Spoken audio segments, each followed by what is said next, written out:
Can you hear us? Hey, Hi. Hey, Sorry, I'm always early to everything. no, So it's no, good. that's good. I We don't like like, that.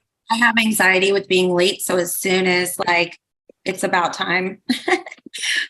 Hi, how are you? We're awesome. Thank you so much for taking the time today. Yeah. Oh, no problem. I enjoy all this kind of chat and stuff. So I got a stacked schedule and it's super fun because I never leave the house and I don't have any friends. So this is awesome. How long do we So have you for, relatable. Mixi? We got 30 minutes. Okay. Okay. And Well, then we can continue later if you want. let's But let's dive into the new record because I actually listened to the new record last night. And full disclosure, I've hadn't heard a lot of Stitched Up Heart stuff. Like I'd heard the song you guys did with Sully before, but I hadn't like heard much of your stuff. But I have to say, this is pure candid what I thought when I listened to it. I listened to a lot of music and I was very impressed with this record. really? I was very impressed. I was like, wow, like there's the song The Hunting. When Yes. that came on, I went, holy shit, this is Yeah. fucking amazing. Oh, thank you so much. Oh man, this record was a little different for us. We stopped caring about what anybody else wanted us to do, and we just wrote the music we wanted to write. Like we didn't. It was weird because we kind of got confused as to who we were and lost for a little bit as to who we were as songwriters.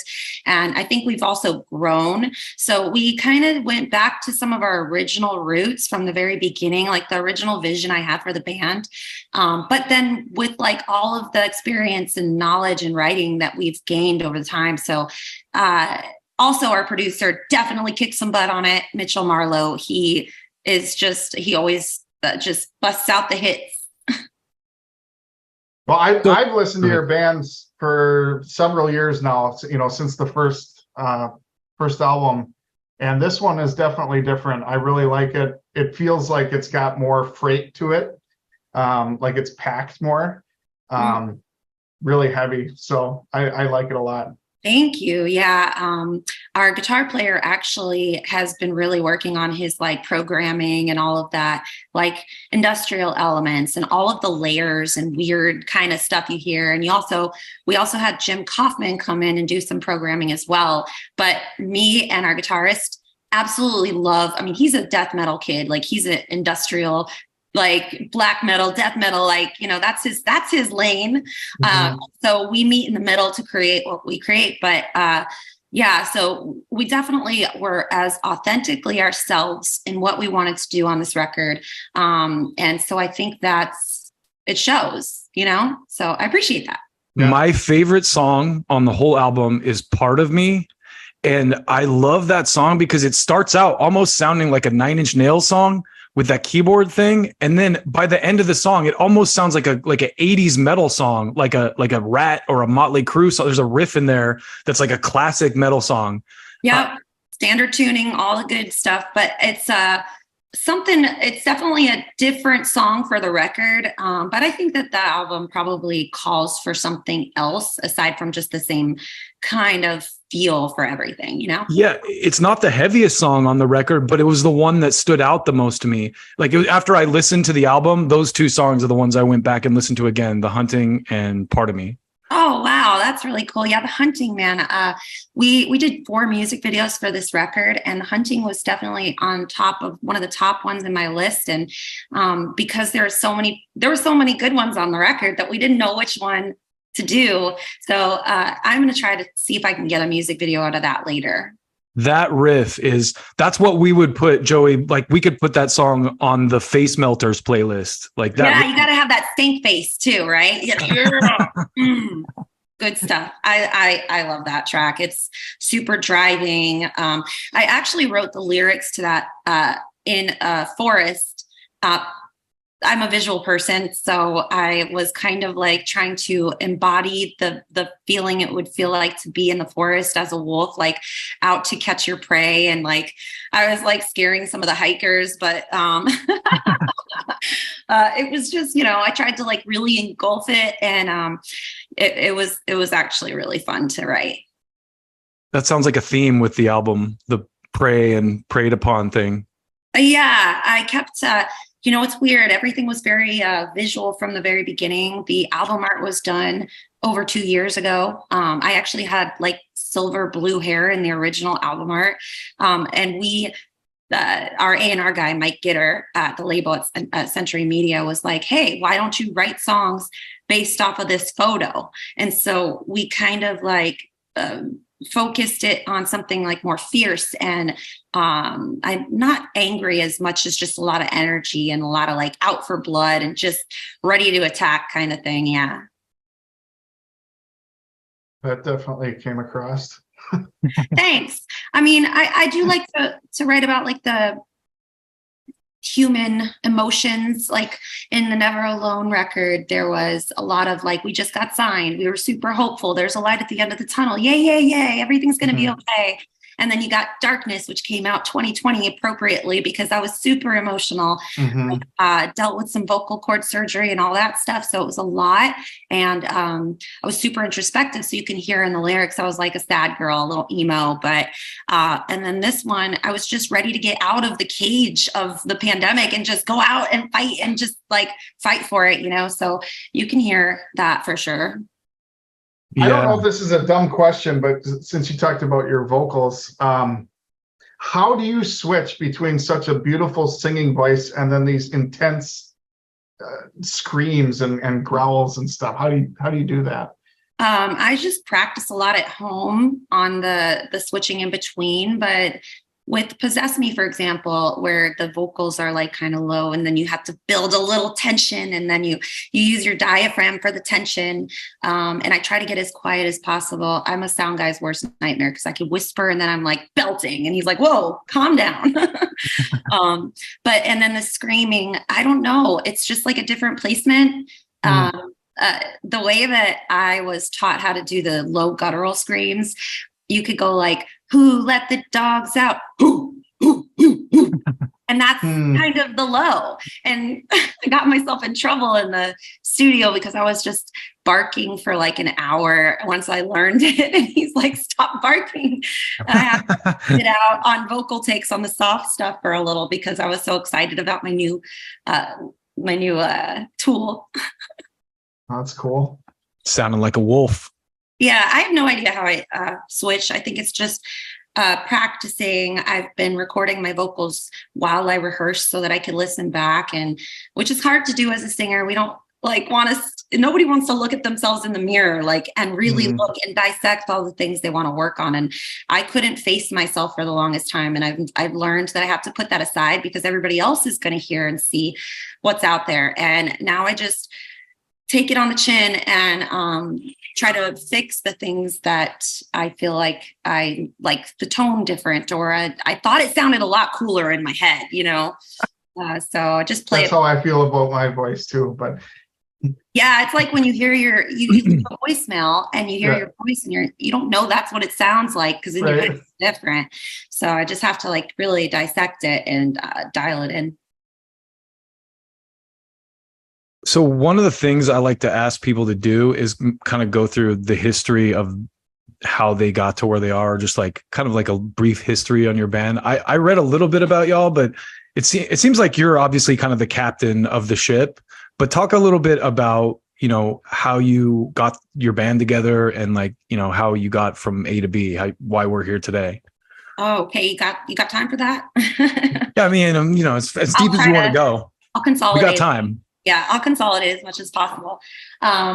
So I was a solo artist for a minute on Geffen Records back in 2008. It was literally one song, and then they dropped me. And I had, moved across the country to try to pursue the music career and started some bands and whatnot. Had some. Where are you from originally? Out of curiosity. Florida. Oh, okay. Yeah, so I'm out in California now, but I just knew I was playing open mic nights all the time out there, and nobody was at the shows. I knew I had to be somewhere where the industry was. So I just packed up my car and pretty much lived in it for a good year. And then after 5 years, so anyway, solo artist on Geffen, they dropped me. And then I went home crying to my mom. I have to come home. This is too hard, it's really challenging. And she's like, nope, get out there and finish what you started. And I'm like, okay. So I came back to LA with my tail between my legs and just decided to pick up everything, pick up the pieces, stitch my heart back together and put a band together. At the time I was listening to a lot of like Bullet for My Valentine and stuff like that. So I was very inspired by that record. I forgot what the record was called, but I just couldn't stop playing it. And I was like, I want to do something like this, but I want to have like, I'll do like the jazzy vocal kind of thing, and then somebody else can scream. But eventually, when I would write the lyrics for the screaming parts for someone else to do in rehearsals, I would end up screaming them, and I didn't even know I could do that. And I was just like, they're like, you just scream the parts. It sounds great. I'm like, oh, okay. So that just kind of evolved in itself. But as for me, I just got like a childhood mom, dad, normal parents in the medical field. They're just super supportive, told me I could be anything I want. And I went back to my dad and I'm like, remember that time that you told me I could do anything I ever dreamed? And he's like, you believe that crap? So after 5 years, we would, book our own tours and everything. In 2010, we started the band. Well, I did, and book our own tours.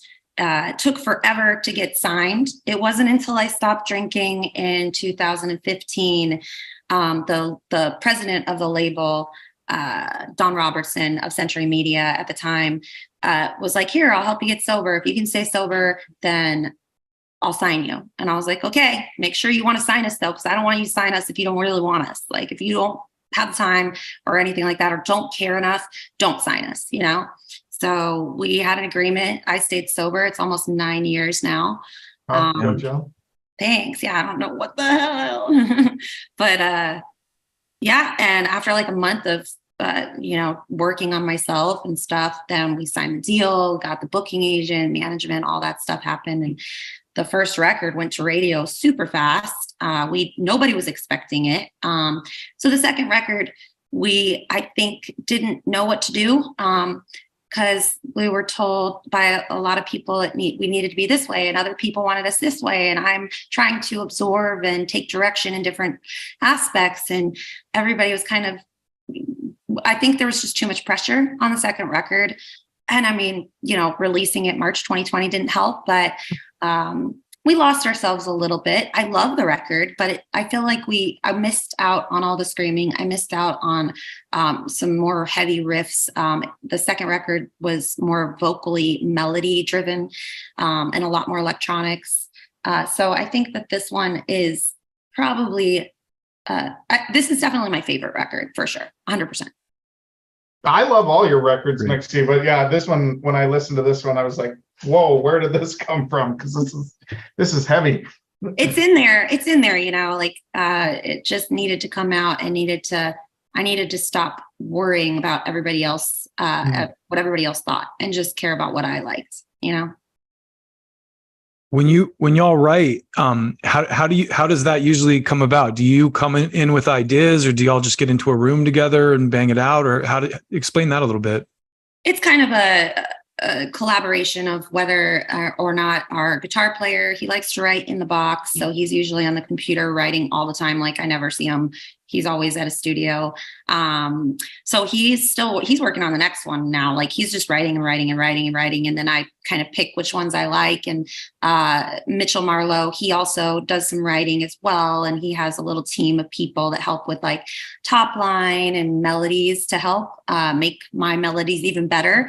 So that helped boost it up on that as well. And lyrical content, I come in with like the feeling of the song and just kind of vibe with the concept. I had a pretty visual concept. I was watching a lot of vampire werewolf movies at the time we were writing this. So I already knew I wanted like this like fierce, mean, like, just kind of thing. Originally I wanted to write more about like hell and like I don't know, Dante's Inferno kind of concepts, but it evolved into more of a earthly, dark, creepy forest kind of thing. But yeah, I just start with like a chorus and then go from there and tell the story with the verses. So another thing, we're big music lovers, obviously, here. So we're always talking about, you know, favorite albums and that kind of stuff. So it's always interesting to hear, you know, maybe about what your influences are, like what artists drove you to get into music, or even stuff that you're listening to now. Whatever you want to. I can chime in on all that. I remember when I was in middle school, my neighbor across the street, her dad like embalmed bodies, and he listened to like a lot of Metallica, and he had all these CDs like Manson and Nine Inch Nails. And my parents didn't listen to that stuff. My dad's like a moody blues guy. My mom likes country. So I wasn't introduced to it until like middle school, and I'd steal his CD for like a little bit back then. Oh God, I'm going to date myself, but we had those like boom boxes with the cassette tapes, and I'd rip them onto the cassettes and keep the CD and give it back, like hoping that he didn't notice that I took his like Perfect Circle CD. And like, so I think that was my first like segue into heavy music. That's old school piracy. Yeah. I mean, now you just go on Spotify, but right. Download the song, whatever, you know, but that was Napster before. That was like analog Napster. Yeah, Metallica knew what they were doing back then, but you know, so that was the intro. And as far as starting a band, I had a boyfriend in high school, and I played the tuba for 3 years in middle school. It's super dorky, but I love that instrument so much, and I've always been like, I gravitate towards music, you know, and my boyfriend at the time was in like an emo core, screamo kind of band called Sincerely Yours. And they would have band practice, and whenever they'd have breaks, I would play on all their instruments and try to learn how to do it. I mean, even when I was playing the tuba, I'd run back to the drums and just like hope that the guy didn't see me back there. But and I really loved the guitar, so I picked up some lessons and everything like that. Started writing on my own, and yeah, it was a lot more of like pop punk back then, because I only knew power chords and open chords at the time. So I didn't think I could write or play guitar in our band, because there's a lot of intricate guitar parts. But I finally got the courage up and started learning it. And I was like, oh, this is way easier than I thought it was going to be. Yeah. If you got the drive. It's when people start learning songs, I feel like so many kids, they get like lessons or whatever, and they're like, okay, here, we're going to teach you how to play like Mary Had a Little Lamb. And it's like, no, teach the kid how to play like a Nirvana song or something that they're excited about. Yeah. You pick it up much faster, I feel like. Ironically, our guitar player also is a teacher at School of Rock and a music director. So he's giving the kids like Children of Bodom, and like nice. He gave him a Hailstorm song. I don't know what else he's gonna do. One of the girls is like 12 years old, and she wants to learn how to scream, and she's like, I thought that your new song Immortal came out. That's so cool. Like, it's awesome. 12, like these kids are awesome. So he's gonna get them all hyped up on metal. That the sound, your sound too. I think one of the things I thought was so cool about it is it has that kind of new, like almost like, I always like for the guitar and bass and drums, like Meshuggah is a big influence over the last couple of years. They kind of do this kind of like broken off kilter thing, but I really loved you guys. I feel like take it to that level where there's almost like elements of glitch in it. It's like glitch metal, I would say, at parts. I don't even know. I love all that stuff. A lot of the programming in that is just it's just Merritt's like quirkiness, and his like, he's like Tim Burton meets like Danny Elfman, like, and there's just, he's literal Jack Skellington. Like, so he's got this like kind of thing in his head. It just comes out kind of jagged and like off kilter at points. But I love that. There's some of the like rhythms and stuff. I'm trying to remember the one song that has such a cool, like bendy guitar riff. It's towards the end, but you know, I just listened to the whole album through last night, but I really love the production and the sound of it too. So that I would definitely go with Mitch, because he's just got such a thick like bass, like you were referring to. It's just got girth and like fullness to it. So yeah, I love Mitch's mixes. They're awesome. And it doesn't sound generic, you know, like it sounds clean and professionally produced, but it sounds like original. It sounds unique. Yeah, it's a sound that I'm like, okay, this is cool. These guys have like There's a band I really like called Within the Ruins that kind of does this almost like video gamey, like really precise metal stuff. And there's elements of even that in there. Like I would love to like talk to your guitar player about some of his influences, because I heard like little pieces of like Jane's Addiction and parts and like, you know, all these different bands. I was like, oh wow, that sounds a little like I was saying with Piece of Me, that last that riff near the end. I'm like, that's such an 80s sounding guitar riff. It's so cool. Well, I mean, with that song was actually written by, it was a different song that was the only song on the album that we didn't write was Part of Me. Yeah. Oh, really? Part of Me. Sorry. Yeah, so I know it's fine. But it's actually, I know that you like it, but I'll be honest, it's not my favorite. And it might be because I am biased and I can't connect to songs I didn't write. And it's nothing to do with writing credits or anything like that. I just love, I don't know. I always have to put my spin on things. I connect better with stuff that I write. I always put one on the record that, you know. I understand that. I think for me personally, I think I like it because it sounds out of place. Maybe that's why it stood out to you. Yeah. You know? So, but it's a good song. Well, thanks. I think. But that sucks that you didn't write. Like I could totally understand if it's you're like, that song on the record. You didn't even write it. Now I feel like a dick. No. I mean, so the people that actually wrote it, I think it was Nick. Oh gosh. I don't remember who wrote it because it was literally one of the very, very first tracks. And it was given to us by a guy in the industry that we're really good friends with. And he's like, you should do this song. It's really good. It didn't make their cut. But I honestly don't remember who it was. I just know Nick was a producer on it. And so let's flip this then. What's your favorite song on the album? Immortal. Pick. Immortal. Yeah, it's just so fun. I'm just so happy. You know what's cool? My dad is not a metalhead.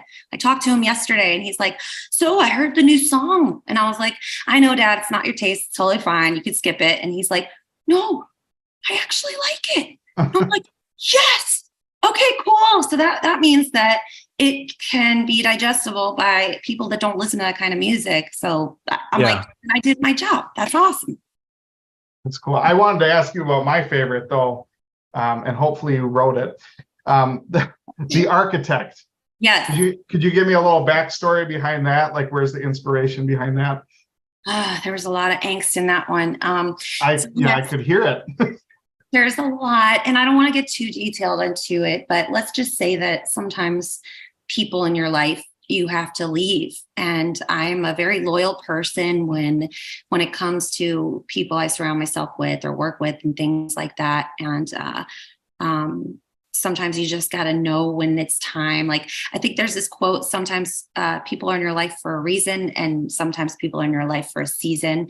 And this was one of those things where it just felt like there was a lot of like anger and like kind of like closing the book on that chapter of a friendship, you know? Yeah. And just burning the place down myself and taking everything into my own hands and like seeing what happens. And it's all my fault pretty much, you know, because I make the choice every choice we make. It's like, you made that decision. And that one, just so you know, every other song on the record I did write. It's just that one song that I don't like. Way to go. I always have to pick the most out of place one. But I will say, I love that song, The Hunting. That was the first one that really stuck out to me. And I think it's really cool. One of the things I think you do very well is write hooks within the context of a heavy song, which I think is difficult to do. So kudos for that. Thank you. I think that there's a lot of, with the choruses, we kind of structure it this way. If you want like a secret to how our structure works, if you open up the chorus enough with like a major, like chorus, like major and major, then it gives it this lift. And most of the rest of the songs are in minor. So it has like a sad thing. And we drop out on the verses in the music when I'm singing so it makes room for the whispery stuff, build up a little bit of tension going in for the pre-chorus into the chorus. And then if you keep the chorus open for the most part, I think The Hunting is one of the songs where it is pretty choppy and hard to sing over. But most of the songs, they're open choruses that leaves room for a pretty easy way to write a melody. But that one, it's just like find the pockets. just try to find the places that don't overstep or like rub against each other wrong and what feels right, I think. Have you ever heard of Max Martin? Do you know who Max Martin is? Why is that? So he's this like Swedish producer who he's had a number one hit on Billboard like every year. He wrote like his first he produced Hit Me Baby One More Time by Britney Spears, and then like Backstreet Boys, and then like more recently like Taylor Swift stuff and like The Weeknd, I Can't Feel My Face and stuff like that. But he said some stuff along the lines of what you just said about opening up choruses. He had like I like geek on this stuff, so I was listening to him talk about how he's like, all my songs, I add another layer for each chorus. So like as the song progresses, the chorus gets bigger like every time, you know? Yeah, because if you hear the same chorus, just like rinse, repeat, copy, paste, just fly it over. It doesn't add that element. But, you know, especially the last chorus, make sure you've got that high note somewhere in there and you got an extra scream or two and like some ad-libby kind of stuff. And and then it builds along the way. And then by the third chorus, hopefully they've got the hook down a little bit. And then it's huge. Mixi, I know we only got you for a few more minutes, but I wanted to ask you, because I follow you on social media and stuff.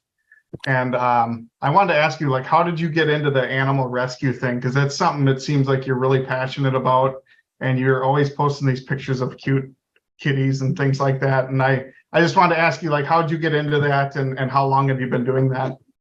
I started, so when I quit drinking, I didn't know what else to do with my time except for music. And I was like, well, what do people like do? And so I was looking on Facebook and I saw that there was this kitten bottle feeding class.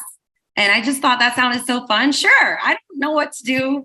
Like, you know, so I went to the kitten bottle feeding class with Kitten Rescue, and it was so freaking cute. I was like, I need to learn. And they were like, oh, well, we have a kitten shower coming tomorrow, so come to that too. So I was like, another kitten party, let's go. So I ended up at Best Friends Animal Society, and then I got my first bottle baby. I'm at number 97. I have 3 kittens in the downstairs bathroom here right now. Yeah. So it's now I'm like obsessed. And because bottle baby kittens are like my favorites, they're, I feel like, the ones that need the most help, because, you know, people, let's say they find like a litter on somewhere in the park or something. Sometimes they don't know, maybe mom just went out to get food, I don't know, but they want to help and they bring them to the Humane Society or something. And then the animal shelter, Humane Society, only has so much time to find someone to bottle feed them every 2 to 3 hours, or else they have to put them down because they're going to die. So they literally have till the end of the day to find a foster or a rescue or something. And if nobody picks them up, they euthanize them. Like that day, they get euthanized more often than pit bulls. Because it's just, they don't have the resources to feed. They're very high demand, like, or high. You have to do it every 2-3 hours, you know, so on the clock. Most people don't know this. I have bottle fed a kitten myself. I rescued You're one gonna say off you a got farm. fed. I was like, Yeah. But yeah, there was this little 3-legged kitten. I think the mother chewed off the one leg or something, but the farmer was just going to kill it. And I said, I'll take it. And I bottle fed this cat, and we kept it for quite a few years and named it Tripod. So. Oh, that's so cute. What an appropriate name. Yes. I used to work for this guy out in the valley who had a bunch of money, and he would go to your point about the euthanization. He had a ranch in Pasadena, and he would go out to the shelters in the valley and adopt dogs that were about to be euthanized and take them out to his ranch in Pasadena. And then his wife ran like a website called Pooch Heaven, where she adopted all these dogs out. So that's my dream, you know, like at some point, we're in our house now in Temecula, and the dogs are actually looking at me because they want inside, but they're barky, so I didn't want them to interrupt. But yeah, I mean, that's kind of one of the goals at some point in life. I do want like a big piece of land where I can have some rescue horses and some, you know, definitely kittens. But there's it's expensive, and you got to care for them all and all that stuff. So, but that is something I'm contemplating. probably a lot of work to maintain too. Like if you're out touring. Yeah, the most kittens I've had. Well, if we're out touring. So I'd have to be a lot older, maybe like when I'm in my 60s and I can't headbang anymore or something. I don't know, who knows how long my neck will stay on. Retirement plan. Yeah, that's plan B. It's not till I'm 70 though. I just think it's awesome that you can scream the way you do and then you bottle feed kittens on the side. So isn't that the case in every metalhead? They like, yeah. Yep.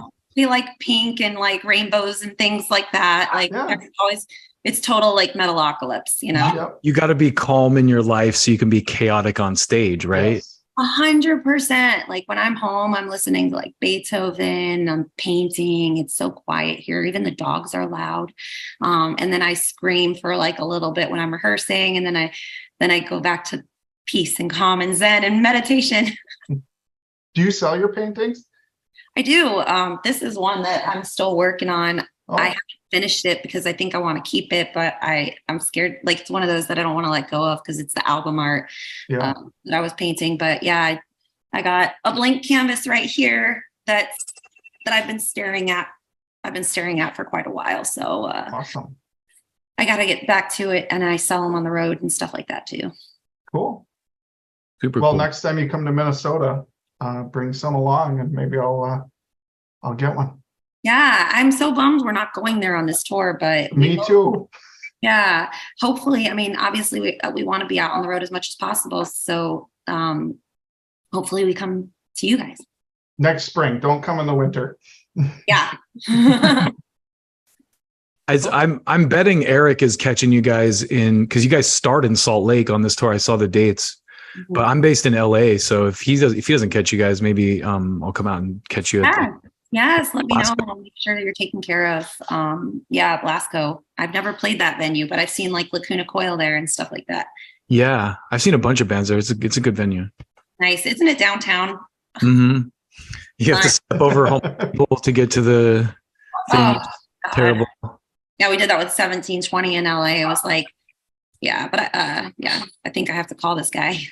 All right, cool. Well, thank you so Thank much. you so much. Thank you.